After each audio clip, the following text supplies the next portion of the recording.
It's me again, your trusted financial advisor.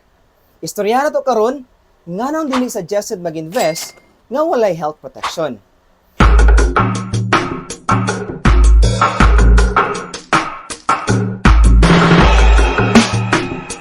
As a financial advisor, permi na kong ginaistorya ko mga clients nga dili suggested mag-invest kung walay health insurance.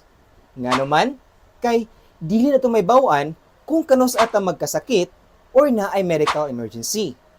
Una sa tanan, ang health insurance kay proteksyon para sa atong mga ipon o investments. Kung magkasakit tawag walay insurance, tanan natong gipaningkamutan, mahimo nga morot lang sa hospital bills. Remember, ang pag-invest kay para sa kaugmaon. Pero, unsa na to pag-abot sa future kung karon pa lang wala ta kaandam?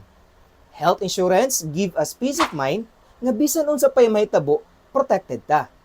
Mao nang, before you think about investing, make sure nga covered mo og health insurance. Dili lang ni about sa pag-secure sa iyong finances, it's about securing your future and your loved one's future. Trust me, it's a step worth taking para sa imong kagalingon o para sa mga tao nga imong higugma. This is Fitz, reminding you to invest wisely and stay protected. Be financially smart. Follow for more.